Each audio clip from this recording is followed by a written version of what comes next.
Sure. Yeah. The Australian government, federal government, put out a grant opportunity on the 10th of February, and they needed responses by On the 10th of 6th December, January. you mean?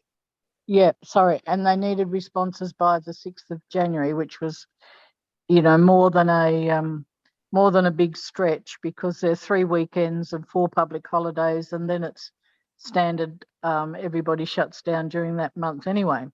Mm-hmm. But I presented that idea, and the idea is based on a book by Bill Gammage, which is The Biggest Estate on Earth, and it's basically about how Australia's used to look in terms of its ecosystems, physical ecosystems, and forests and woodlands and so on, because of the way the Indigenous people had managed land through what is now called cultural fire burning, or low intensity fire burning of undergrowth and so on. And all the historic records show that Australia used to look like estates from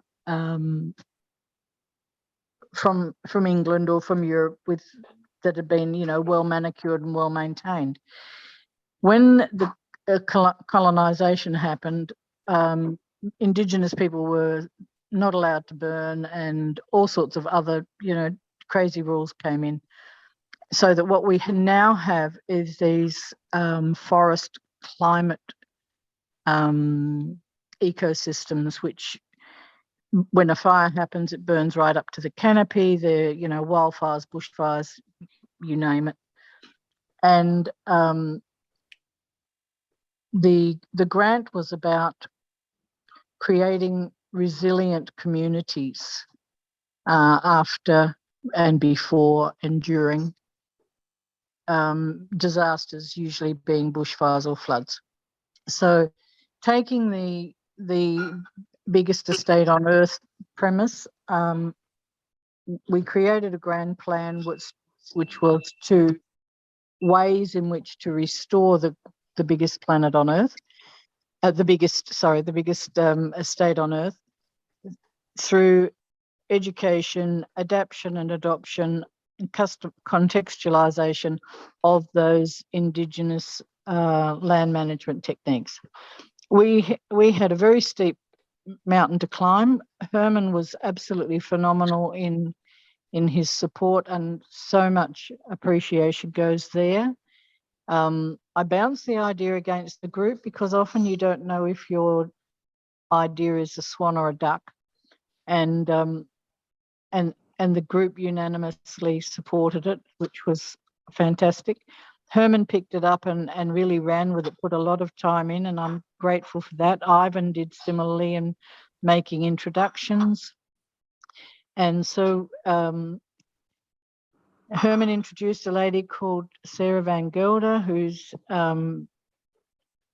also put in some time with us and gave us some understanding of how the Suquamish people in North America had attacked similar issues with a similar business model.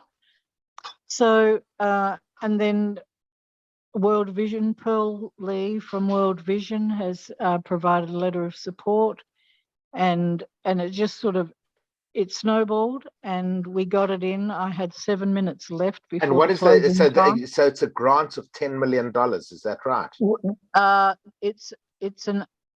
I scaled down because you had to have 1-for-1 funding. Mm-hmm. So I made it like, okay, stage 1, and we can get the funding at another time, because we don't have $5 million or $10 million committed, and we would have automatically been knocked out. So the